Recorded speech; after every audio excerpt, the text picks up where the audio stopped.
अस्सलाम वालेकुम। इस वीडियो लेक्चर में हम लोग फर्स्ट ईयर फिज़िक्स के चैप्टर नंबर 2 पढ़ेंगे।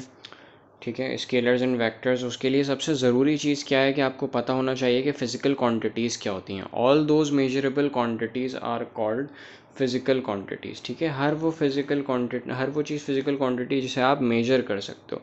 अब ये याद रखना, फ़िज़िकल क्वांटिटीज़ को एक्सप्रेस करने के लिए हमें क्या चाहिए होता है, एक नंबर चाहिए होता है, उसके साथ यूनिट लिखा हुआ होना चाहिए। फॉर एग्जांपल किसी भी लेंथ को मेजर करूँगा तो मेरे पास सपोज़ इस तरह से एक आंसर आ रहा है, तो इसमें दो इंपॉर्टेंट चीज़ें, एक नंबर और एक यूनिट। इसमें ज़्यादा मीनिंगफुल चीज़ क्या है, यूनिट।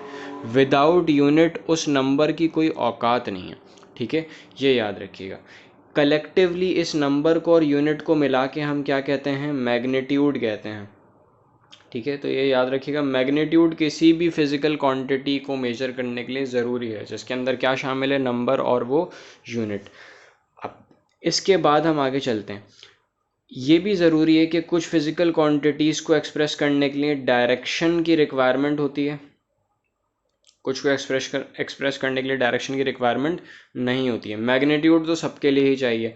अब डायरेक्शन की रिक्वायरमेंट अगर नहीं है, सिर्फ मैग्नीट्यूड से वो उस फिजिकल क्वांटिटी को एक्सप्रेस किया जा सकता है, तो उसे हम क्या कहते हैं, स्केलर क्वांटिटीज़ कहते हैं या फिर स्केलर्स कहते हैं। ठीक है, अगर उस फिजिकल क्वांटिटी को सिर्फ मैग्नीट्यूड से एक्सप्रेस नहीं किया जा सकता, उसके लिए डायरेक्शन भी रिक्वायर्ड है, तो उसके लिए फिर हमें वो क्या कहलाएगी, बेसिकली वेक्टर क्वांटिटीज़ कहलाएंगी, जिन्हें हम वेक्टर्स भी कहा करते हैं। ठीक है, ये याद रखिएगा। सिंबॉलिकल रिप्रेजेंटेशन किसी भी फिजिकल क्वांटिटी की आप स्मॉल अल्फ़ाबेट से भी कर सकते हैं, कैपिटल अल्फ़ाबेट से भी कर सकते हैं। इसके अंदर कोई पत्थर की लकीर नहीं है कि आप लाजमी कैपिटल अल्फ़ाबेट से करें। जैसे कि फॉर एग्जांपल एक्सेलरेशन है, हमारे पास स्मॉल अल्फ़ाबेट से रिप्रेजेंट होती है।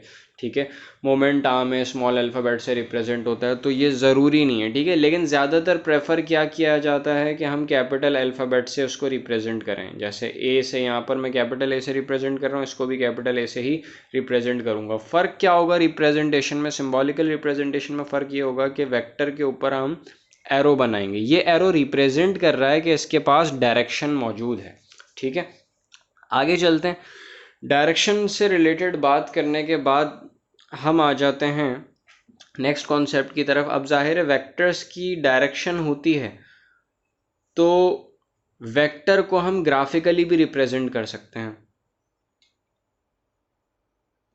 ग्राफिकल रिप्रेजेंटेशन, किसी भी वेक्टर को ग्राफिकली रिप्रेजेंट करने के लिए हमें दो चीज़ों का ध्यान रखना होता है। ठीक है, एक तो उसकी लेंथ, इसकी जो लेंथ होगी वो क्या रिप्रेजेंट करेगी, इसकी लेंथ रिप्रेजेंट करेगी इस वेक्टर के मैग्नीट्यूड को। ठीक है, दूसरी चीज़ इसका एंगल और इसका हेड। एंगल और एरो का जो हेड होता है वो रिप्रेजेंट करता है किसको, डायरेक्शन को। ठीक है, अब वो डिपेंड करता है एंगल किस चीज़ के साथ है। जैसे जैसे आगे बढ़ेंगे हम इस चीज़ को समझते जाएंगे। ठीक है, अच्छा, ये ग्राफिकल रिप्रेजेंटेशन है। नॉर्मली हम इस पूरे ही वेक्टर को किसी कैपिटल अल्फ़ाबेट से भी रिप्रेजेंट कर सकते हैं, वरना अगर ये एरो किसी एक पॉइंट को रिप्रेजेंट कर रहा है तो उस पॉइंट की बेसिस पर भी हम इसको रिप्रेजेंट कर सकते हैं। ठीक है, इनिशिएटिंग पॉइंट और इसका टर्मिनल पॉइंट है। जैसे सपोज मैं यहाँ पर लिख देता हूँ 0, मतलब ओ ओरिजिन को रिप्रेजेंट करेगा ये, और यहाँ पर मैं ए लिख देता हूँ, ये पॉइंट ए को रिप्रेजेंट कर रहा है। तो बेसिकली इस वेक्टर को फिर हम दो पॉइंट्स की बेसिस पे कैसे रिप्रेजेंट कर सकते हैं, ओ ए कहेंगे हम इसको। ठीक है, ये याद रखिएगा। जहाँ पर भी हमारे पास स्टार्टिंग पॉइंट होता है वहाँ पर ये लिखना होता है, हमारे पास जो टर्मिनल पॉइंट होता है वहाँ पर वो एरो हेड के नीचे लिखना होता है। ठीक है, तो ये 2 पॉइंट रिप्रेजेंटेशन है। अगर हमें कोऑर्डिनेट्स दिए हुए हैं ग्राफिकली, इस पॉइंट के कोऑर्डिनेट्स दिए हुए हैं x2, y2, z2, और इसी तरीके से इस पॉइंट के कोऑर्डिनेट्स दिए हुए हैं हमें x1, y1, z1, तो इस वेक्टर की जो हमारे पास आई जे के वाली फॉर्म आएगी वो किस तरीके से आएगी, x2 minus x1 i, y2 minus y1 j, और फिर z2 माइनस z1 k। अब बेसिकली ये हमारे पास आई जे के क्या होता है, बेसिकली इस चीज़ को भी थोड़ी देर में समझ आ जाएगा आप लोगों को, ठीक है। इस रिप्रेजेंटेशन के बाद हम चलते हैं थोड़ा और आगे। किसी भी वेक्टर के अंदर दो इम्पॉर्टेंट पार्ट्स होते हैं, एक तो उसका अपना मैग्नीट्यूड, दूसरी चीज़ क्या होती है उसकी डायरेक्शन। यहाँ पर जो हमने समझा, डायरेक्शन को हम कहाँ इंक्लूड करें, याद रखिएगा किसी भी वेक्टर के मैग्नीट्यूड में जो उसका यूनिट होता है वही मीनिंगफुल चीज़ है, तो उस डायरेक्शन को हम उसके यूनिट में इनकॉर्पोरेट कर देते हैं, ठीक है, जिसको फिर हम क्या कह रहे होते हैं बाद में, यूनिट वेक्टर कहते हैं, ठीक है। तो ये हमारे पास एक वेक्टर का फॉर्मूला है जिसके अंदर वेक्टर के सिंबल के गिर्द अगर हम मॉड लगा देंगे तो वो कैसे रिप्रेजेंट करेगा, उसके मैग्नीट्यूड को रिप्रेजेंट करेगा, और ये जो स्मॉल अल्फ़ाबेट के ऊपर कैप लगा के हम शो करते हैं ये उसके यूनिट वेक्टर को शो करेगा, unit vector. Now what is unit vector, ये याद रखिएगा, यूनिट वेक्टर किस चीज़ को रिप्रेजेंट कर रहा है, उस वेक्टर की डायरेक्शन को रिप्रेजेंट कर रहा है, डायरेक्शन ऑफ वेक्टर। और ऑब्वियसली यूनिट कह रहे हैं हम इसे, यूनिट मतलब हम इसे 1 कंसीडर कर रहे हैं, मतलब इसका मैग्नीट्यूड क्या होगा यूनिट वेक्टर का, याद रखिएगा मैग्नीट्यूड हमेशा 1 होगा। किसी भी वेक्टर को हम इन दो पार्ट्स में खोल सकते हैं, एक उसका मैग्नीट्यूड और एक उसका यूनिट वेक्टर, ये दोनों मल्टीप्लाई होके एक वेक्टर क्वांटिटी बना रहे होते हैं, ठीक है, इस चीज़ को याद रखिएगा। अच्छा, ये थोड़ी कॉम्प्लिकेटेड रिप्रेजेंटेशन है तो हम ज़्यादातर मॉड वाली रिप्रेजेंटेशन नहीं बल्कि बगैर एरो के रिप्रेजेंट भी करेंगे, तो वो भी क्या कहलाएगा, मैग्नीट्यूड कहलाएगा। दोनों रिप्रेजेंटेशंस करेक्ट नहीं, या तो ये या फिर उसकी जो ओरिजिनल सिंबल है उसके गिर्द मॉड लगा दें, दोनों ही मैग्नीट्यूड को रिप्रेजेंट करते हैं, ठीक है। मैग्नीट्यूड कैसे निकालते हैं वेक्टर का और यूनिट वेक्टर कैसे निकाला जाता है, यहाँ पर यूनिट वेक्टर का फॉर्मूला भी हम यहाँ से बना सकते हैं। किस तरीके से बनेगा, मैग्नीट्यूड मल्टीप्लाई हो रहा है, हम ले जाके मैग्नीट्यूड को वेक्टर से डिवाइड करा देंगे तो हमें क्या मिल जाएगा, यूनिट वेक्टर मिल जाएगा। ये हमारे पास इसके यूनिट वेक्टर का फॉर्मूला आ गया, ठीक है जी। आगे चलते हैं। अब सपोज करें कि हमारे पास ये एक वेक्टर है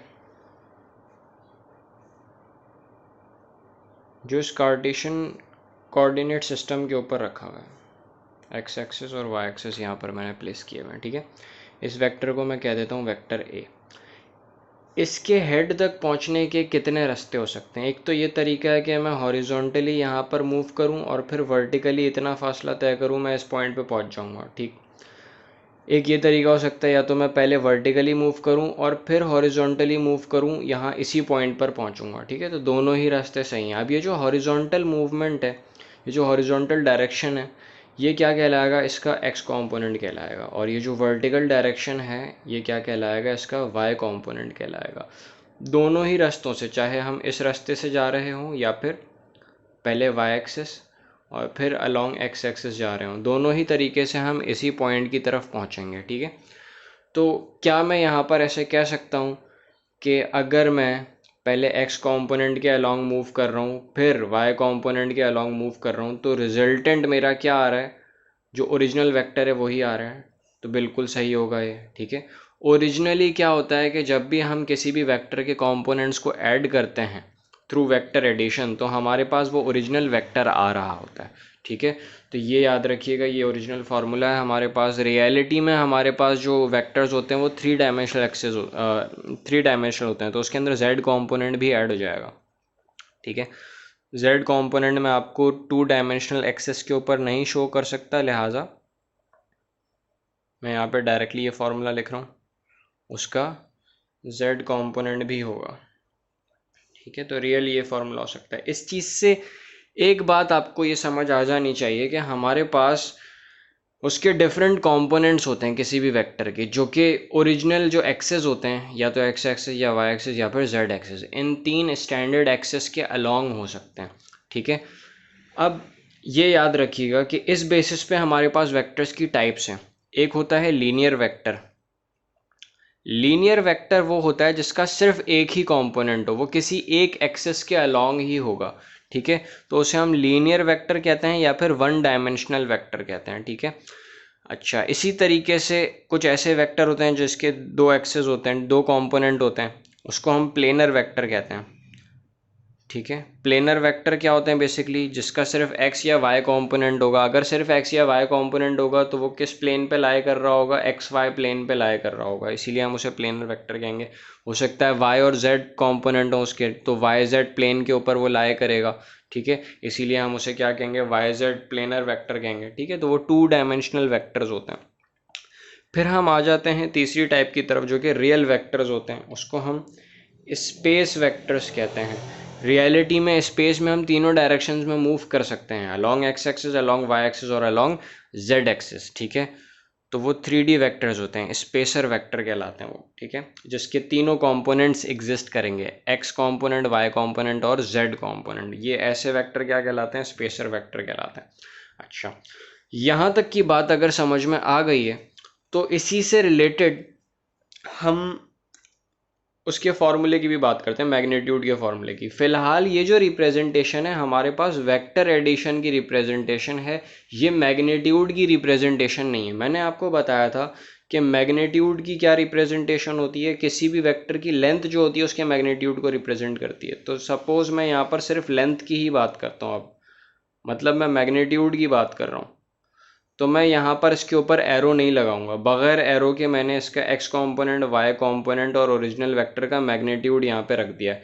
मुझे पता करना है ओरिजिनल वेक्टर का magnitude by using these 2 components. कैसे पता करूँगा, मुझे नज़र आ रहा है कि यहाँ पर एक राइट एंगल ट्राइंगल बन रहा है, तो यहाँ पर मैं पाइथागोरस थ्योरम लगा सकता हूँ और उसकी बेसिस पे मुझे क्या मिल जाएगा, इस वेक्टर का मैग्नीट्यूड मिल जाएगा। एक्स कंपोनेंट के मैग्नीट्यूड का स्क्वायर, वाई कंपोनेंट के मैग्नीट्यूड का स्क्वायर, ऐड करके रूट लेंगे तो हमारे पास क्या आ जाएगा, मैग्नीट्यूड ऑफ द वेक्टर आ जाएगा, ठीक है, जो कि 2 डायमेंशनल वेक्टर्स के लिए आया। अब रियलिटी में हमारे पास 2 डायमेंशनल वेक्टर्स तो होते नहीं है, तो अगर 3 डायमेंशनल वेक्टर्स की बात करेंगे तो मुझे उसका क्या लिखना पड़ेगा, यहाँ पे z कंपोनेंट का स्क्वायर भी मेंशन करना पड़ेगा, ठीक है। तो इस तरीके से हमारे पास वेक्टर के मैग्नीट्यूड का फॉर्मूला भी बन जाता है। याद रखिए, किसी भी वेक्टर का हमें वो चाहिए हो मैग्नीट्यूड, तो इस तरीके से हम निकाल सकते हैं उसका एक्स, वाई और जेड कंपोनेंट के मैग्नीट्यूड्स का स्क्वायर करेंगे, सम लेंगे और फिर उसका रूट ले लेंगे, ये हमारे पास मैग्नीट्यूड आ जाएगा वेक्टर का।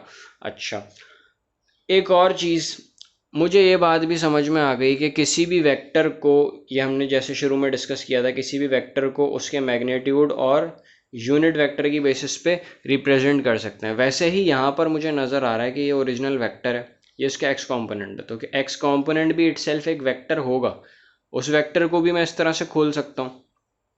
क्या आ जाएगा, यहाँ पे एक्स कंपोनेंट का मैग्नीट्यूड आ जाएगा और क्या आ जाएगा, यूनिट वेक्टर। ये याद रखिएगा, unit vector along X axis क्या होता है, आई कैप होता है। इसी तरीके से वाई कंपोनेंट के अलोंग क्या करेंगे हम, ये हमारे पास वाई कंपोनेंट का मैग्नीट्यूड आ गया। वाई कंपोनेंट के, वाई एक्सिस के अलोंग जो यूनिट वेक्टर होता है उसे हम जे कैप से रिप्रेजेंट कर सकते हैं, ठीक है। तो ये याद रखिएगा। अब यहाँ पर अगर मैं ये दोनों वैल्यूज पुट करूँ तो मेरे पास ये किस तरह से लिखा जाएगा फॉर्मूला, ये इस तरह से लिखा जाएगा, वेक्टर ए, उसके एक्स कंपोनेंट का मैग्नीट्यूड विद यूनिट वेक्टर, ये पूरा उसका एक्स कंपोनेंट आ गया। इसी तरीके से उसके वाई कंपोनेंट का मैग्नीट्यूड और उसका यूनिट वेक्टर। रियलिटी में हमारे पास 3 एक्सिस होते हैं, तो हमारे पास जेड एक्सिस, जेड कंपोनेंट का मैग्नीट्यूड और उसका यूनिट वेक्टर भी यहाँ पर आ जाएगा, ठीक है। तो ये हमारे पास आई जे के रिप्रेजेंटेशन होती है किसी भी वेक्टर की। अब एक और बहुत ज़रूरी कॉन्सेप्ट समझते हैं।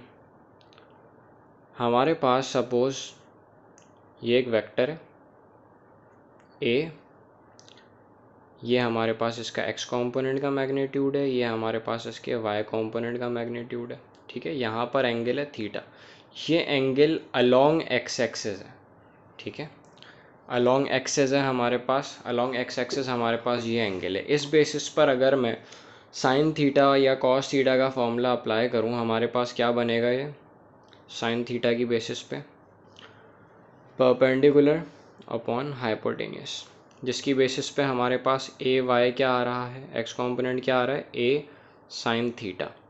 इसी तरीके से हमारे पास कॉस थीटा का जब फॉर्मूला अप्लाई होता है तो ए एक्स हमारे पास क्या आता है, ए एक्स अपॉन ए, और ए एक्स की वैल्यू क्या बनती है हमारे पास, ए कॉस थीटा।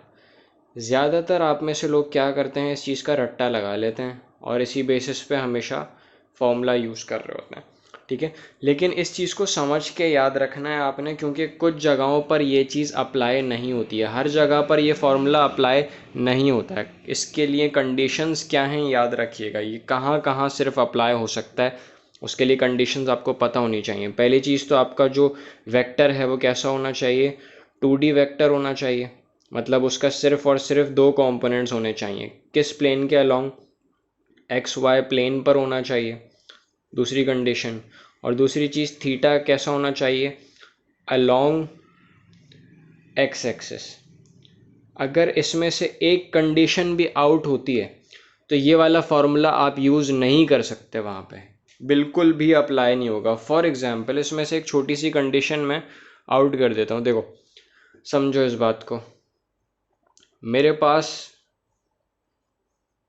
ये वेक्टर है a और मेरे पास यहाँ पर एंगल है थीटा, ये मेरे पास ax है और ये मेरे पास ay है, ठीक है। इस बेसिस पर अब मैं आपसे पूछ रहा हूँ कि भाई मुझे बता दें ax की वैल्यू क्या होगी। ऑप्शंस आपके पास दिए हुए हैं, a cos theta, a sin theta, a tan theta और d नन। ज़्यादातर लोग इस चीज़ का क्या लगाते हैं, बेसिकली ए ऑप्शन लगाएंगे, क्योंकि ए कॉस थीटा उन्होंने याद किया हुआ होता है, ठीक है। लेकिन मसला यहाँ पर क्या आ रहा है, वो एक्स एक्सिस के अलोंग था एंगल। यहाँ पर अगर मैं वही चीज़ अप्लाई करके देखूँ तो देखो रियलिटी में रिजल्ट यहाँ पे क्या आएगा। यहाँ पर अगर मैं देखूँ राइट एंगल ट्राइंगल मेरे पास ये बन गया। अब मेरे पास ये जो ए एक्स है ये यहाँ पर परपेंडिकुलर बन रहा है, और आपको पता है परपेंडिकुलर पे हमेशा कौन सा फंक्शन अप्लाई होता है, साइन थीटा का। तो यहाँ पर मेरे पास रियल करेक्ट आंसर कौन सा होगा, ये वाला आंसर मेरे पास करेक्ट होगा, ये आंसर रॉन्ग होगा, ठीक है। तो ये याद रखना, ये फॉर्मूला हर जगह अप्लाई नहीं हो सकता। अप्लाई करने के लिए ये तीन कंडीशंस आपको याद रखनी, ये पता होनी चाहिए आप लोगों को, ठीक है। आगे चलते हैं। अब सवाल ये पैदा होता है कि हमारे पास इस तरह का कौन सा फार्मूला यूज़ करें जिसकी बेसिस पर फिर हम तमाम के तमाम एक्सिस के अलोंग एंगल पता कर सकते हैं, मतलब 3 डायमेंशनल वेक्टर्स के ऊपर भी जो एप्लीकेबल हो। तो ये याद रखिएगा, फिर वहाँ पर हम किसी एक एंगल को कंसिडर नहीं करेंगे, हम तीनों के तीनों कंपोनेंट्स के साथ बनने वाले एंगल्स को कंसिडर कर रहे होंगे, ठीक है। सपोज करो ये हमारे पास एक 3D वेक्टर है जो कि हमारे पास x y और z एक्सिस के ऊपर लाई कर रहा है। सपोज यहाँ पर हम बना देते हैं 3D वेक्टर।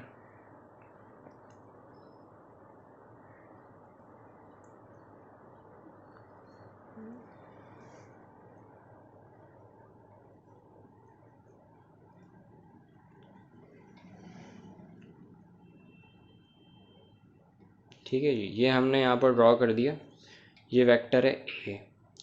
अब अलोंग x एक्सिस जो एंगल बना रहा है उसे हम अल्फ़ा कहेंगे, अलोंग y एक्सिस जो एंगल बन रहा है उसे हम बीटा कहेंगे, और अलोंग z एक्सिस जो एंगल बन रहा है उसे हम गैमा कहेंगे। ये याद रखिएगा कि जिस एक्सिस के अलोंग भी एंगल बन रहा है उसका वो वाला कंपोनेंट उस एंगल के लिहाज से बेस कंसिडर किया जाएगा। सपोज मैं यहाँ पर एक राइट एंगल ट्रायंगल बना रहा हूँ 3 डायमेंशनल वेक्टर के अंदर, ये एक तरह से राइट एंगल ट्रायंगल कंसिडर होगा जिसका बेस क्या होगा, एक्स कंपोनेंट। तो वहाँ पर कॉस एल्फा वाला फार्मूला अप्लाई होगा, जिसकी बेसिस पर मैं ये कह सकता हूँ कि ए एक्स किसके बराबर होगा, ए कॉस एल्फ़ा के बराबर होगा। इसी तरीके से अगर मैं वाई एक्सिस के साथ स्टडी कर रहा हूँ तो वाई एक्सिस के साथ मैंने यहाँ पर इसका 90 डिग्री का एंगल बनाना है, परपेंडिकुलर राइट एंगल ट्रायंगल बनाना है, तो फिर मेरे पास ए वाई क्या आ जाएगा, ए कॉस बीटा आ जाएगा, ठीक है। इसी तरीके से z कंपोनेंट क्या आएगा मेरे पास, ए कॉस गैमा आएगा, ठीक है। तो ये हमारे पास जो फार्मूला है ये याद रखना है, ये फार्मूला हमारे पास हर तरह के वेक्टर के ऊपर अप्लाई होता है। किसी भी वेक्टर का मुझे एक्स एक्सिस के साथ एंगल निकालना है, ये वाला फार्मूला यूज़ करेंगे, वाई एक्सिस के साथ एंगल निकालना है, ये वाला फार्मूला यूज़ करेंगे, जेड एक्सिस के साथ एंगल निकालना है, ये फार्मूला यूज़ करेंगे। मतलब एक्स कंपोनेंट को अगर मैं डिवाइड करा दूँ मैग्नीट्यूड ऑफ वेक्टर से और उसका कॉस इनवर्स ले लूँ, मुझे क्या पता चल जाएगा, एंगल अलोंग एक्स एक्सिस पता चल जाएगा, ठीक है। अलॉन्ग वाई एक्सिस पता करना है तो वाई कॉम्पोनेंट के मैग्नीट्यूड से उस वेक्टर का मैग्नीट्यूड डिवाइड करा देंगे, कॉस इनवर्स ले लेंगे, आंसर आ जाएगा। ठीक है, तो बहुत बेसिक फार्मूला है, इस चीज़ को याद रखना। अप्लाई करने की कोशिशें करते हैं, ये सारी चीज़ें हम देखते हैं। सपोज करो ये एक वेक्टर दिया हुआ है हमारे पास, ठीक है, 2i प्लस 2j और प्लस k। ठीक है, ये हमारे पास क्या है, इसका x कॉम्पोनेंट, ये y कॉम्पोनेंट और ये इसका z कॉम्पोनेंट। x कॉम्पोनेंट का मैग्नीट्यूड क्या है 2, y कॉम्पोनेंट का मैग्नीट्यूड क्या है 2 और z कॉम्पोनेंट का मैग्नीट्यूड क्या है 1। ठीक है, बहुत बेसिक सा सवाल है। अगर यहाँ पर कोई पूछे आपसे कि इसका यूनिट वेक्टर निकालना है, तो यूनिट वेक्टर का मैंने क्या तरीका बताया था कि पूरे वेक्टर को उसके मैग्नीट्यूड से डिवाइड कर देना है। तो मैग्नीट्यूड ऑफ वेक्टर हमारे पास क्या आएगा, बहुत सिंपल है, सबके मैग्नीट्यूड्स का स्क्वायर करेंगे। जैसे 2 का स्क्वायर 4, फिर 2 का स्क्वायर 4 और फिर 1 का स्क्वायर 1। हमारे पास मैग्नीट्यूड कितना आ गया, √9 जो कि 3 होगा। ठीक है, ये हमारे पास मैग्नीट्यूड आ गया। तो पूरे वेक्टर को हमने इससे डिवाइड करा देना है, 2/3i plus 2/3j plus 1/3k। ठीक है, इस तरीके से हमने इसको सॉल्व कर लिया। ये हमारे पास क्या आ गया, इसका यूनिट वेक्टर आ गया। इस तरीके से हमारे पास क्या आ गया, इसका मैग्नीट्यूड आ गया। तो एक तो ये चीज़ पूछी जा सकती है, कोई भी एक वेक्टर देके आपसे क्या क्या सवाल पूछे जा सकते हैं, मैं वो सारे सवाल बता रहा हूँ आपको। ठीक है, कि उसका मैग्नीट्यूड पूछ लिया, उसका यूनिट वेक्टर पूछ लिया। इसके अलावा क्या पूछा जा सकता है, देखो, उसका x एक्सिस के साथ बनने वाला एंगल पूछा जा सकता है, y एक्सिस के साथ बनने वाला एंगल पूछा जा सकता है, z एक्सिस के साथ बनने वाला एंगल पूछा जा सकता है। ठीक है, कैसे पूछा जाएगा, अब मैंने x एक्सिस के साथ बनने वाला एंगल निकालना है। मेरे पास क्या फॉर्मूला था, ax = a cos अल्फ़ा। इस बेसिस पर अगर मैं अल्फ़ा निकालना चाह रहा हूँ तो मेरे पास क्या फॉर्मूला आएगा, cos इनवर्स x कॉम्पोनेंट मेरे पास क्या है 2 divided by magnitude of the vector, वो है 3। जब इसका cos इनवर्स लेंगे तो हमारे पास वैल्यू आ जाएगी अलोंग x एक्सिस, उसका एंगल आ जाएगा। इसी तरीके से y एक्सिस के साथ अगर निकालना है तो मैं क्या करूँगा, y कॉम्पोनेंट ऊपर रखूँगा, y कॉम्पोनेंट का मैग्नीट्यूड डिवाइड करा दूंगा वेक्टर के मैग्नीट्यूड से। ठीक है, तो इस तरीके से हमारे पास y एक्सिस के अलॉन्ग भी आ जाएगा और z एक्सिस के अलॉन्ग भी हम इसी तरीके से कर सकते हैं। तो ये बहुत बेसिक से फार्मूलाज हैं, ये सारी चीज़ें पूछी जा सकती हैं वेक्टर्स दे के आपको। ठीक है, आगे चलते हैं। नेगेटिव वेक्टर भी आपको पता होना चाहिए, किसी भी वेक्टर का नेगेटिव क्या होता है। सपोज़ मेरे पास जो a वेक्टर था वो इस डायरेक्शन में था, ठीक है, -a क्या होगा, सिर्फ और सिर्फ उसको 180 डिग्री हम फ्लिप कर देंगे तो वो क्या कहलाएगा, -a कहलाएगा, नेगेटिव वेक्टर कहलाएगा। अच्छा, इसी तरीके से हमारे पास एक और चीज़ है फ्री वेक्टर। ये मैंने आप लोगों को बता दिया, किसी पॉइंट को रिप्रेजेंट करने वाला जो वेक्टर होता है वो क्या कहलाता है, पोजीशन वेक्टर कहलाता है। ठीक है, ये क्या है, एक पोजीशन वेक्टर, क्योंकि इस पॉइंट को रिप्रेजेंट कर रहा है। इसी के पैरेलल मैं एक और वेक्टर कहीं पर भी ड्रॉ कर सकता हूँ, एग्जैक्ट इसी के पैरेलल और इसी की लेंथ का, तो वो क्या कहलाएगा, वो फ्री वेक्टर कहलाएगा। वो ये वाला वेक्टर नहीं है, क्योंकि ये वेक्टर इस पॉइंट को रिप्रेजेंट कर रहा है, ये इसका फ्री वेक्टर है। ठीक है, फ्री वेक्टर हम कहीं भी किसी भी तरह से ड्रॉ कर सकते हैं, सेम डायरेक्शन के अंदर, सेम लेंथ के साथ। ठीक, ज़्यादातर डायरेक्शंस, ज़्यादातर वेक्टर एडिशन में और इस तरह के जो वेक्टर मल्टीप्लिकेशन वगैरह हैं, यहाँ पर वेक्टर डायग्राम है, फ्री बॉडी डायग्राम है, उसके अंदर हम फ्री वेक्टर को यूज़ कर रहे होते हैं उस वेक्टर की ओरिजिनल रिप्रेजेंटेशन के लिए। ठीक है जी, मल्टीप्लिकेशन की बात करते हैं अब। मल्टीप्लिकेशन, ठीक है जी, कि मल्टीप्लिकेशन ऑफ वेक्टर क्या होती है। ये याद रखना पहली चीज़ तो कि एक स्केलर क्वांटिटी को स्केलर क्वांटिटी से मल्टीप्लाई करेंगे, हमेशा एक स्केलर क्वांटिटी मिलेगी। जब एक स्केलर क्वांटिटी को एक वेक्टर क्वांटिटी से मल्टीप्लाई करेंगे, हमेशा वेक्टर क्वांटिटी मिलेगी, क्योंकि इसमें डायरेक्शन थी नहीं, ज़रूरी नहीं है कि वो डायरेक्शन उसमें आ जाए। ठीक है, यहाँ पर एक में भी डायरेक्शन थी तो आखिर में भी डायरेक्शन एग्जिस्ट करेगी। ठीक, लेकिन अगर मैं एक वेक्टर क्वांटिटी को वेक्टर से मल्टीप्लाई कर रहा हूँ तो यहाँ पर दो पॉसिबिलिटीज़ हैं। वेक्टर को वेक्टर से मल्टीप्लाई करके हमारे पास वेक्टर भी बन सकता है और स्केलर भी बन सकता है। जैसे कि फोर्स इनटू डिस्प्लेसमेंट, ये हमारे पास क्या होता है, वर्क होता है। वर्क की कोई डायरेक्शन नहीं होती, मतलब ये एक स्केलर क्वांटिटी है। बिल्कुल इसी तरीके से मोमेंट आर्म, वो भी एक तरह की डिस्प्लेसमेंट है। और इसी तरीके से हमारे पास जो फोर्स है, इन दोनों को मल्टीप्लाई कर रहे हैं तो हमारे पास क्या बनता है, टॉर्क की डायरेक्शन होती है, टॉर्क एक वेक्टर क्वांटिटी है। तो हमारे पास यहाँ पर दो वेक्टर्स को मल्टीप्लाई करके एक स्केलर बन रहा है, यहाँ दो वेक्टर्स को मल्टीप्लाई करके एक वेक्टर क्वांटिटी बन रही है। तो इसके पीछे क्या साइंस है, इस चीज़ को भी ज़रा समझते हैं, और फॉर्मूला कैसे जनरेट होगा, डिफरेंशिएट हम इन बेसिस पे कैसे करेंगे। ज़ाहिर है ये भी एक मल्टीप्लिकेशन है, ये भी एक मल्टीप्लिकेशन है। जहाँ पर मल्टीप्लाई करके एक स्केलर क्वांटिटी बनती है उसे हम डॉट के साइन से रिप्रेजेंट करते हैं, ठीक है। इसी वजह से हम इसे क्या कहेंगे, डॉट प्रोडक्ट कहेंगे, डॉट प्रोडक्ट। इसको हम स्केलर प्रोडक्ट भी कह सकते हैं, और स्केलर प्रोडक्ट, ठीक है, एक ही बात है। जहाँ दो वेक्टर्स मल्टीप्लाई होकर एक वेक्टर बना रहे हैं उसको हम क्रॉस से रिप्रेजेंट करते हैं, और इसको क्या कहा जाता है, क्रॉस प्रोडक्ट कहा जाता है, या फिर वेक्टर प्रोडक्ट कहा जाता है, क्योंकि रिजल्टेंट क्वांटिटी जो हमारे पास यहाँ जनरेट हो रही है वो क्या है, एक तरह की वेक्टर क्वांटिटी है, ठीक है। इनके फॉर्मूलाज को समझते हैं ज़रा। स्केलर प्रोडक्ट की एग्जांपल की अगर हम बात करें तो इस चीज़ को ज़रा समझिएगा, ठीक है। सपोज़ हमारे पास यहाँ पर हमने वर्क डन कराना है, इस ब्लॉक के ऊपर हमने फोर्स अप्लाई करी, और फोर्स अप्लाई करने की बेसिस पे ब्लॉक इस डायरेक्शन में डिस्प्लेस हो गया, तो यहाँ पर वर्क डन होगा, बिल्कुल होगा, वर्क डन मैक्सिमम होगा यहाँ पे। अच्छा, अब एक काम हम ये करते हैं कि इस ब्लॉक के ऊपर मैं फोर्स अप्लाई ऐसे कराता हूँ, बेसिकली हम इसके ऊपर फोर्स अप्लाई करते हैं डाउनवर्ड। क्या ये ब्लॉक राइट साइड की तरफ, राइट डायरेक्शन की तरफ डिस्प्लेस हो रहा है, बिल्कुल भी नहीं हो रहा है। यहाँ पर वर्क डन हमारे पास कितना होगा, वर्क डन 0 होगा, ठीक है, ये याद रखनी है चीज़ हमने।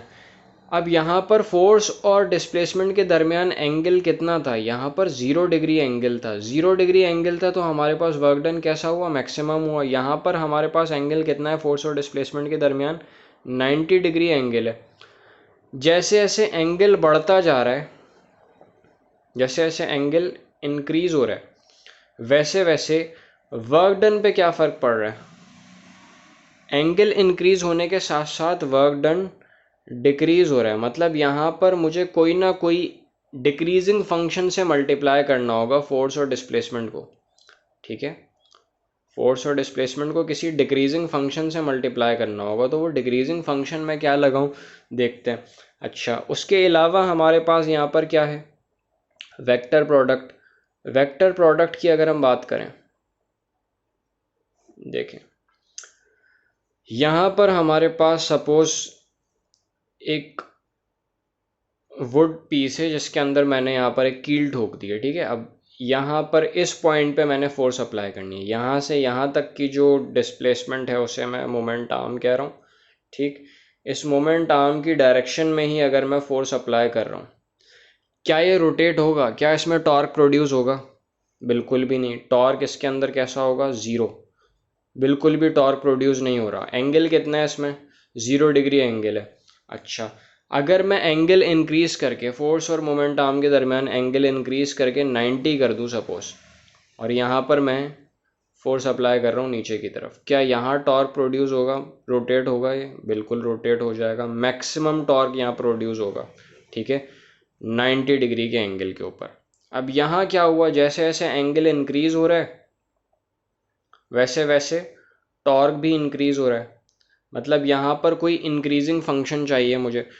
टॉर्क के लिए जब हम फॉर्मूला बनाते हैं, मतलब मोमेंट आर्म और फोर्स को मल्टीप्लाई करके जब हम टॉर्क के लिए फॉर्मूला बनाते हैं, तो यहाँ पर हमें क्या चाहिए, कोई इंक्रीजिंग फंक्शन चाहिए। दूसरी चीज़ यूनिट वेक्टर तो वैसे भी आएगा यहाँ पे। तो ये इंक्रीजिंग या डिक्रीजिंग फंक्शन हम कौन से यूज़ करें, ट्रिग्नोमेट्री में हमारे पास कौन कौन से इंक्रीजिंग डिक्रीजिंग फंक्शन है, देखें। एक तो हमारे पास साइन थीटा है, एक कॉस थीटा है।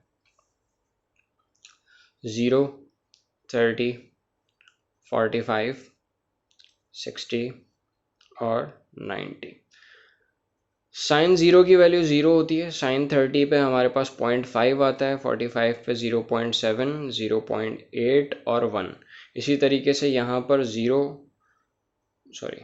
साइन कॉस 0 की वैल्यू 1 होती है, यहाँ 0.8, 0.7, 0.5 और 0 आ रहा होता है। तो जैसे जैसे एंगल इंक्रीज हो रहा है वैल्यू भी इंक्रीज हो रही है। तो साइन क्या है, एक तरह का इंक्रीजिंग फंक्शन। ठीक, कॉस की अगर हम बात करें तो जैसे जैसे एंगल इंक्रीज हो रहा है वैल्यू इसकी डिक्रीज होती जा रही है। तो कॉस कैसा है, डिक्रीजिंग फंक्शन। तो ज़रा यहाँ पर इस सिनेरियो को देखते हुए बताएं मुझे कि कहाँ पर हम कॉस यूज़ करेंगे, कहाँ साइन यूज़ करेंगे। ऑब्वियसली यहाँ एक डिक्रीजिंग फंक्शन आना चाहिए, क्योंकि एंगल इंक्रीज होते होते क्या हो रही है, वैल्यू डिक्रीज हो रही है। ठीक है, तो यहाँ पर इस वजह से हम क्या लगाते हैं, कॉस थीटा। यहाँ पर एंगल जैसे जैसे इंक्रीज हो रहा है वैल्यू भी इंक्रीज हो रही है, लिहाजा यहाँ हम क्या लगाएंगे, साइन थीटा लगाएंगे। ठीक है, तो ये रीज़न है कि यहाँ पर वेक्टर प्रोडक्ट के अंदर हमारे पास साइन थीटा आ रहा होता है और स्केलर प्रोडक्ट के अंदर हमारे पास कॉस थीटा आ रहा होता है, जिसकी बेसिस पे हमारे पास फिर ये फॉर्मूला बनता है A dot B is equal to A B cos theta, और हमारे पास यहाँ पर A cross B is equal to A B sine theta. लेकिन ये अभी बराबर नहीं है, क्योंकि ये सिर्फ मैग्नीट्यूड को शो कर रहा है, यहाँ यूनिट वेक्टर लाजमी चाहिए मुझे। ठीक है, ये याद रखना, क्रॉस प्रोडक्ट की जब हम बात करते हैं तो जो यूनिट वेक्टर है, जो इसकी डायरेक्शन है, वो हम किससे पता कर सकते हैं, हम राइट हैंड रूल से पता कर सकते हैं। राइट हैंड रूल का मतलब क्या है, सपोज मैं दो वेक्टर ड्रॉ कर रहा हूँ ए और बी, तो जिस वेक्टर को जिससे मल्टीप्लाई कर रहे हैं, मसलन मैं ए को बी से मल्टीप्लाई कर रहा हूँ ना, तो मैं अपना जो पहला वाला वेक्टर उस पर हाथ रखूँगा और दूसरे वाले की तरफ रोटेट करूँगा, then thumb will point out the direction of resultant vector. ठीक है, यहाँ पर अगर मैं रोटेट करा रहा हूँ एंटी क्लॉकवाइज राइट हैंड को, तो मेरा थंब किस डायरेक्शन में पॉइंट आउट करेगा, out of the plane point out करेगा। ठीक है, अगर मैं बी क्रॉस ए कराता तो उसका मैग्नीट्यूड तो सेम होता, लेकिन डायरेक्शन कहाँ होती, इनटू द प्लेन होती। मसलन अगर मैं बी से ए की तरफ रोटेट कर रहा होता तो मेरा राइट हैंड की जो डायरेक्शन है इनटू द प्लेन होती।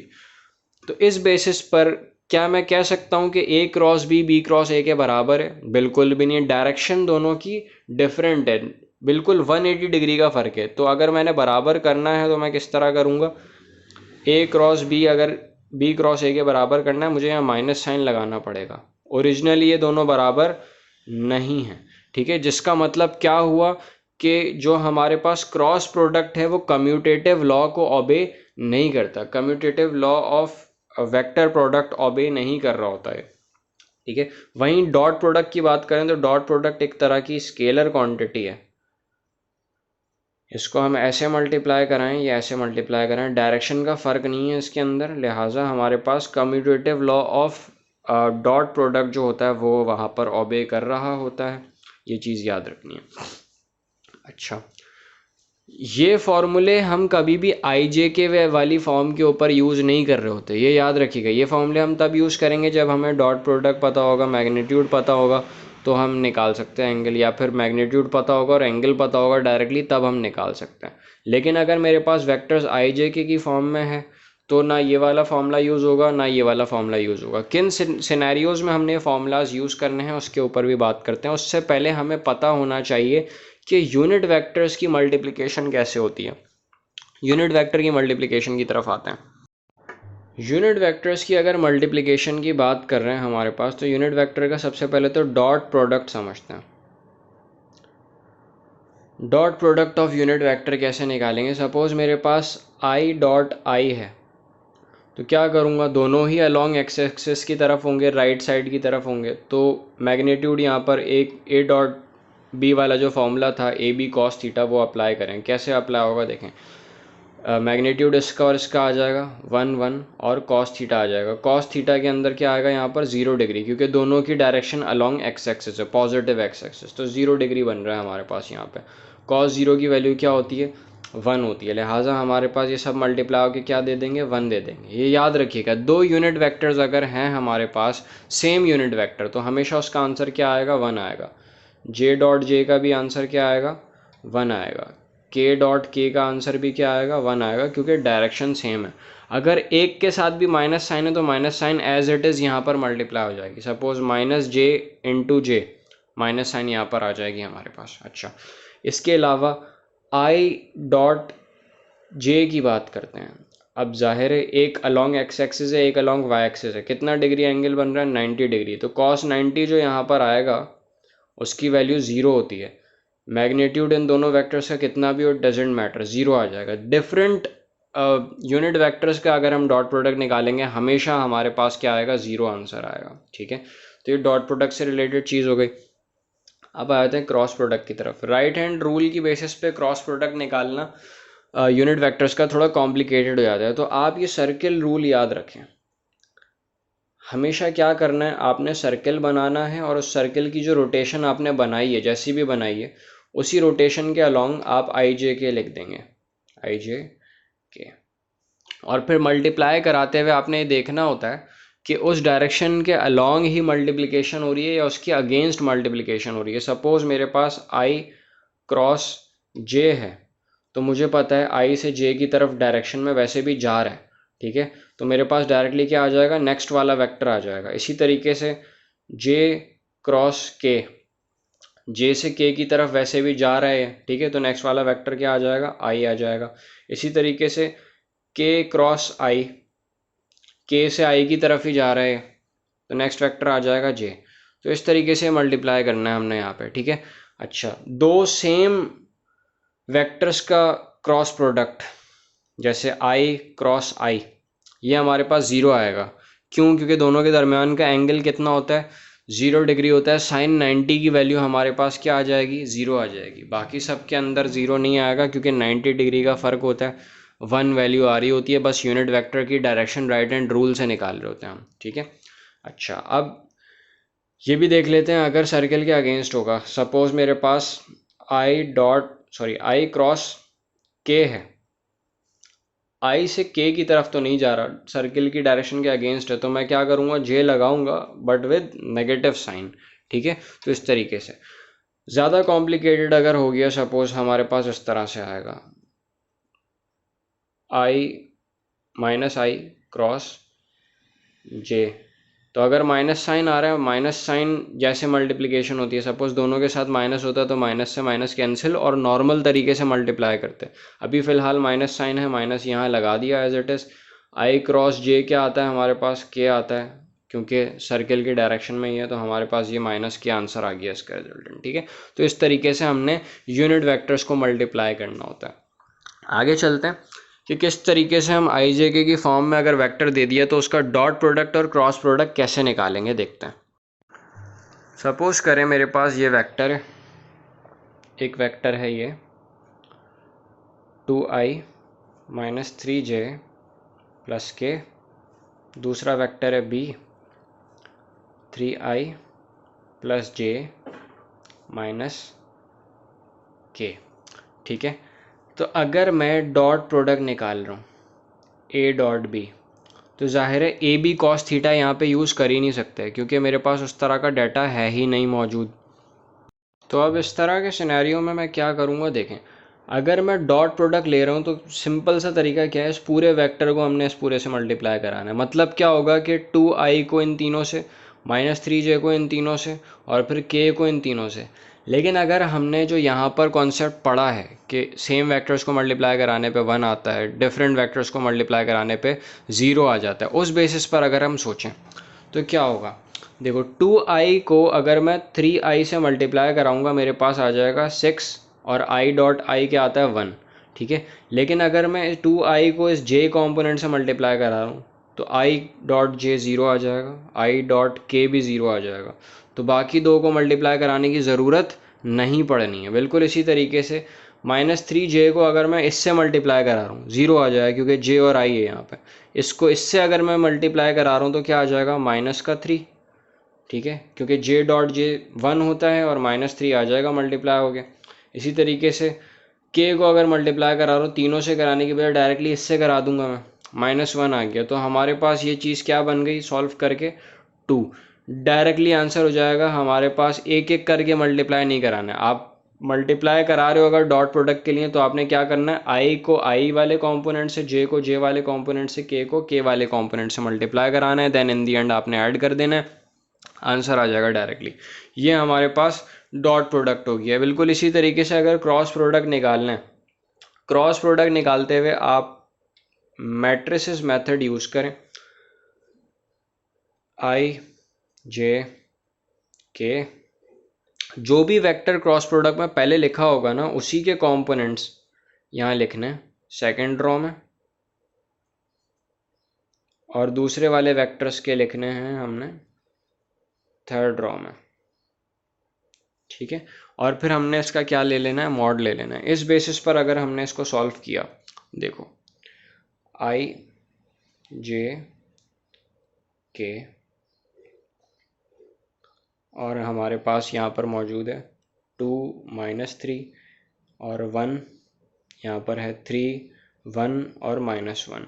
इस बेसिस पे हमने सॉल्व करना है। नॉर्मल मल्टीप्लिकेशन का जो मेथड है, अगर आपकी ठीक ठाक प्रैक्टिस है तो जल्दी हो जाएगा। देखो हमारे पास आई पॉजिटिव, जे नेगेटिव और के पॉजिटिव होता है, ठीक है। आई हमने यहाँ पर रख लिया, उसके बाद हमने क्या करना है, आई वाली रो और कॉलम हटा देना और नॉर्मल 2x2 मैट्रिसेस की तरह सॉल्व कर देना है। क्या आ जाएगा मेरे पास, -3 × 1 3, माइनस साइन फॉर्मूले का और -1 आ गया, ठीक है।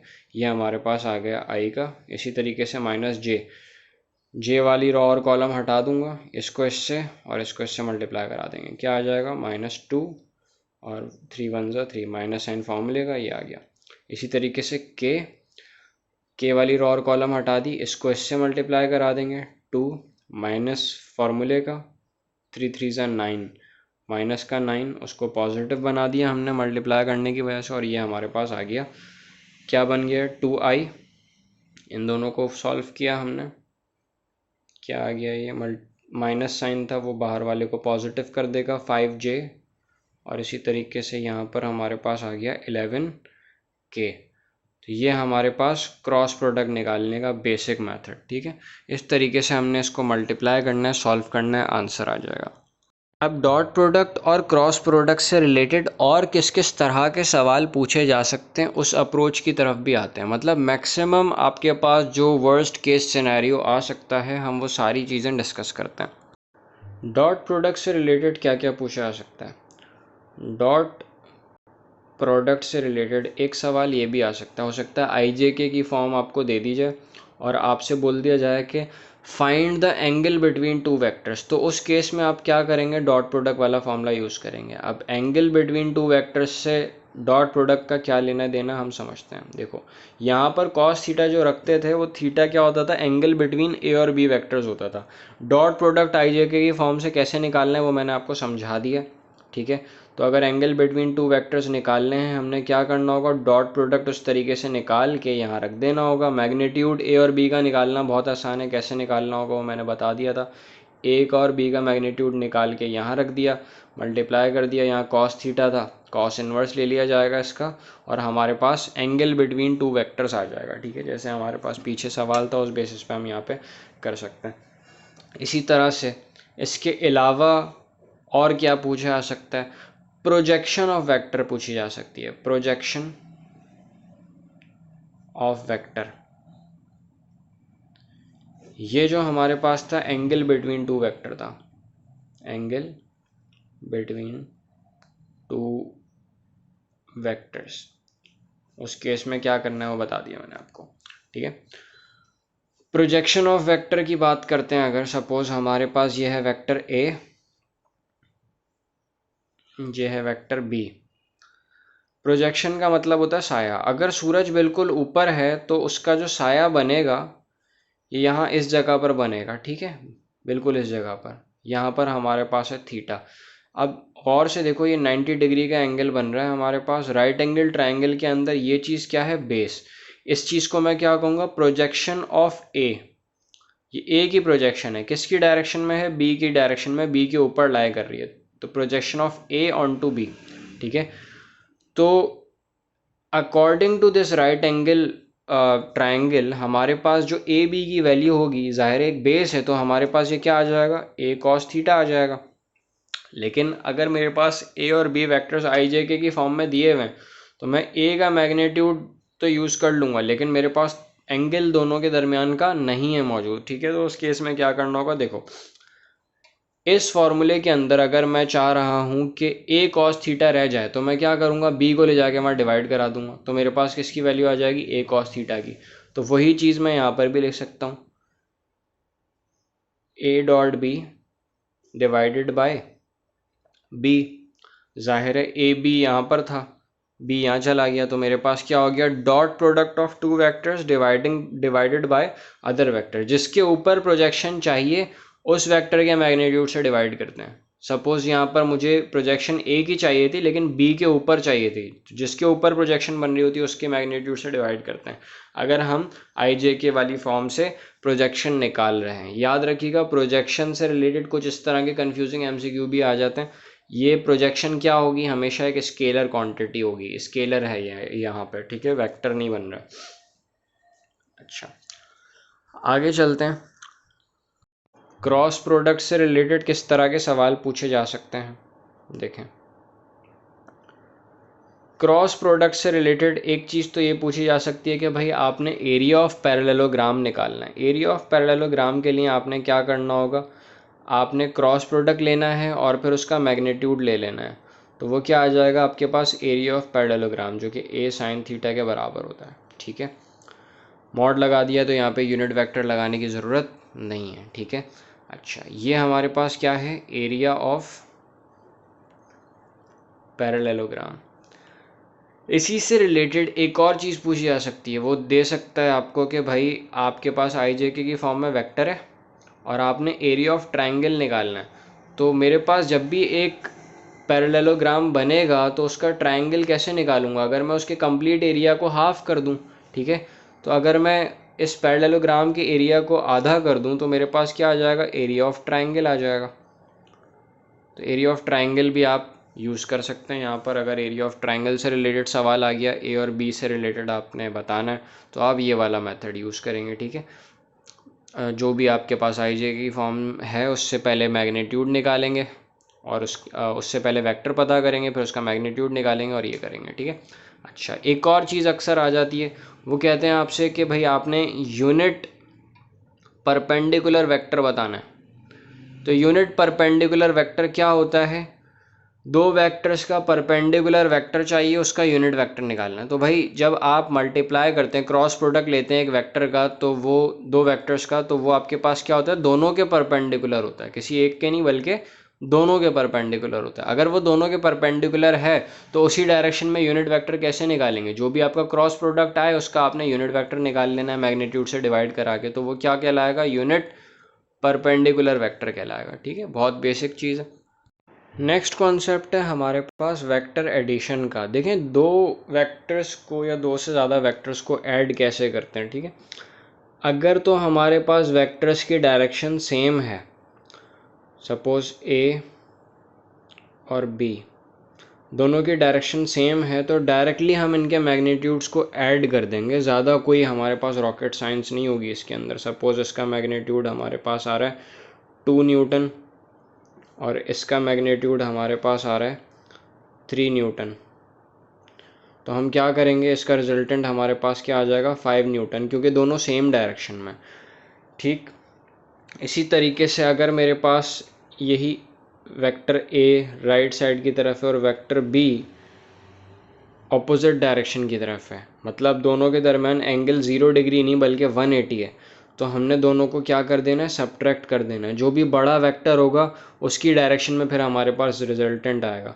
ठीक है, जैसे हमारे पास सब्ट्रैक्ट करने के केसेस में 1 न्यूटन हमारे पास इसका आंसर आ जाएगा उन्हीं दो वेक्टर्स के केस में।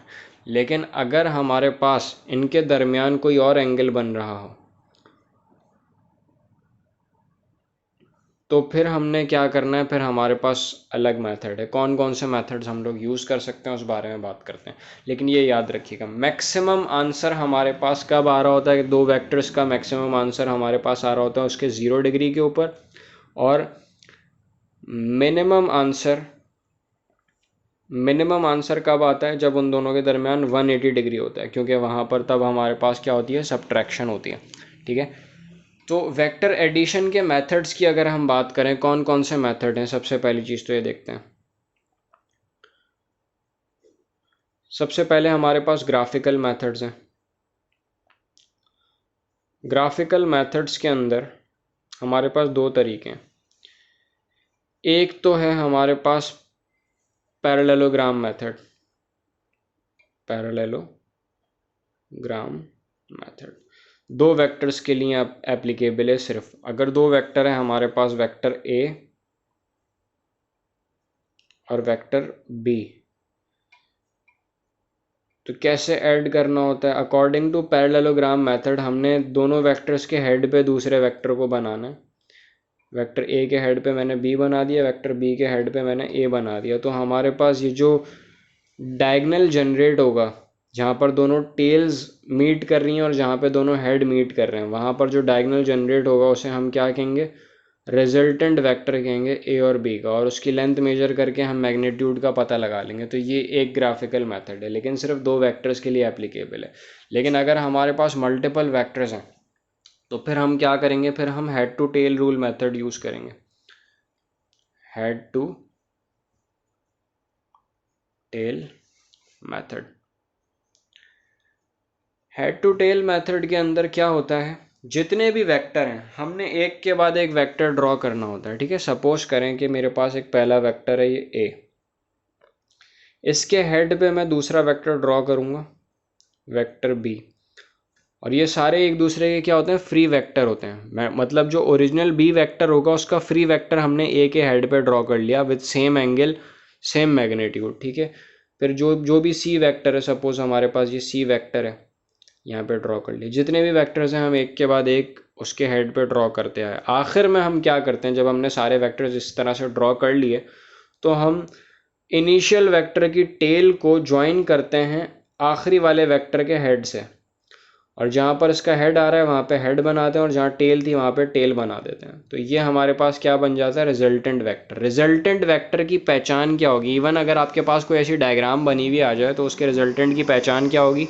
रिजल्टेंट वेक्टर के हेड से हेड मिल रहा होता है और टेल से टेल मिल रही होती है। सपोज करें कि हमारे पास ये ए, बी और सी, इन तीनों के अंदर हमारे पास रिजल्टेंट कौन सा है? वो वेक्टर जिसका हेड से हेड और टेल से टेल मिल रही है। क्या ए का हेड से हेड टेल से टेल मिल रही है? टेल से टेल ज़रूर मिल रही है, लेकिन हेड से हेड नहीं मिल रहा। बिल्कुल इसी तरीके से बी की अगर हम बात करें, बी का हेड से हेड मिल रहा है, टेल से टेल नहीं मिल रही। सी का हेड से हेड भी मिल रहा है, टेल से टेल भी मिल रही है। ठीक है, तो सी रिजल्टेंट है। जो रिजल्टेंट होता है वो बाकी सारे वेक्टर्स को ऐड करके हमारे पास ड्रॉ किया जा रहा होता है। तो ये याद रखना है। According to head to tail rule आपको इक्वेशन भी बनानी आनी चाहिए। अच्छा, कुछ वेराइटीज़ हमारे पास यहाँ पर कैसी आती हैं? सपोज ये हम बना देते हैं ए, बी और सी। अगर मैं इस डायग्राम में आपसे पूछूं क्या आपको रिजल्टेंट नज़र आ रहा है? ए, बी या सी में से कौन सा रिजल्टेंट है? तो अगर आप गौर करें तो कोई भी वेक्टर यहाँ पर ऐसा नहीं है जिसका हेड से हेड और टेल से टेल मिल रही है। मतलब घूम फिर के वो वापस एक ही जगह पर आ रहा है। तो इसका मतलब क्या है कि इसका रिजल्टेंट क्या है? ज़ीरो। मतलब इन तीनों वेक्टर्स को ऐड करने पे हमारे पास आंसर क्या आएगा? इन तीनों वेक्टर्स को ऐड करने पे हमारे पास आंसर 0 आ रहा होगा। ठीक है, जब भी हमारे पास वो घूम फिर के एक ही जगह पर आ जाए तो आपको कोई भी वेक्टर ऐसा नहीं मिलेगा जिसका हेड से हेड टेल से टेल मिल रही हो। अगर कोई भी ऐसा नहीं है मतलब रिजल्टेंट 0 है, और सबको ऐड कराने पे आपके पास आंसर 0 आएगा।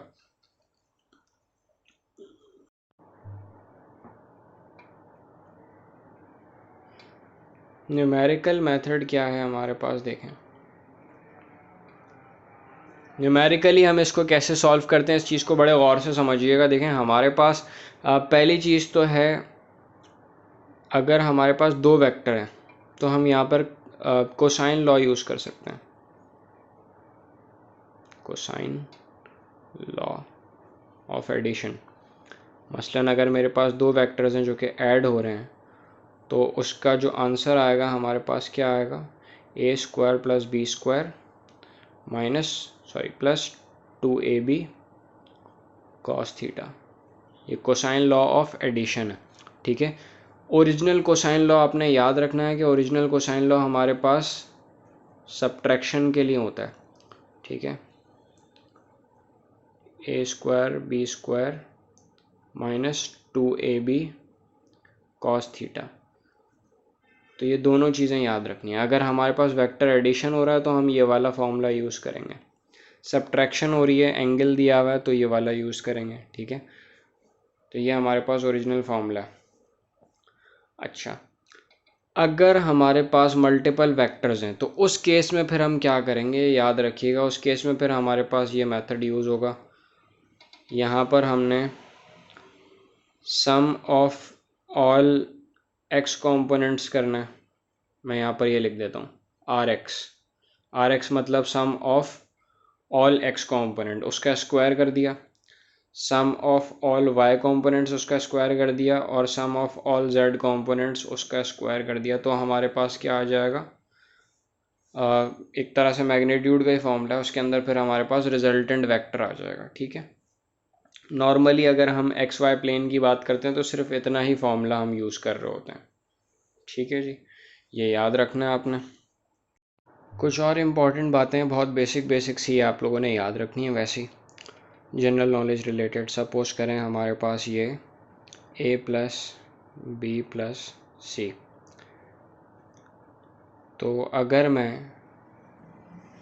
a प्लस बी पहले कर दूं और फिर मैं ऐड कराऊँ इसे c से, तो ये हमारे पास जो स्टेटमेंट है, अगर ये अप्लाई हो रहा है तो ये क्या कहलाएगा, associative law of vector addition, जो कि रियलिटी में अप्लाई होता है। ठीक है, ये associative law of vector addition है। बिल्कुल इसी तरीके से हमारे पास अगर ये चीज़ है a डॉट बी प्लस सी, तो क्या होगा कि डॉट प्रोडक्ट पहले इसका b के साथ होगा, a dot B plus a dot C. ये हमारे पास क्या है, distributive law of dot product है, अप्लाई होता है। Distributive law of vector product के ऊपर भी अप्लाई हो रहा होता है, ये याद रखिएगा। ठीक है, उसको ओबे कर रहा होता है। तो ये हमारा चैप्टर कंप्लीट हो गया। किसी भी तरह का कोई इशू हो, कोई परेशानी हो, पूछ लीजिएगा। एक और चीज़ ये याद रखिएगा कि अक्सर डायरेक्शन रिलेटेड आपके पास इस तरह से भी सवाल आते हैं, थोड़ा कंफ्यूजिंग बनाने के लिए। वो एक्स एक्सिस, वाई एक्सिस या जेड एक्सिस की बात नहीं करते, वो आपको कह देते हैं कि north, east, west, south, height और डेप्थ। हाइट मतलब जेड एक्सिस और डेप्थ मतलब नेगेटिव जेड एक्सिस। ठीक है, ईस्ट और वेस्ट मतलब X axis positive negative. North और साउथ को वो वाई एक्सिस ट्रीट कर रहे होते हैं। तो इस तरह से भी वो आपको सवाल दे सकते हैं। हो सकता है वो आपको इस तरह से भी सवाल दे दें कि भाई टोटल डिस्प्लेसमेंट क्या होगी, कि अगर एक बंदा मूव कर रहा है ईस्ट की डायरेक्शन में, 10 कदम वो ईस्ट की डायरेक्शन में चला, 4 कदम वो नॉर्थ की तरफ गया, उसके बाद फिर 5 कदम वो एक बिल्डिंग के ऊपर चढ़ गया, एक सर्टेन हाइट आ गई 5 कदम।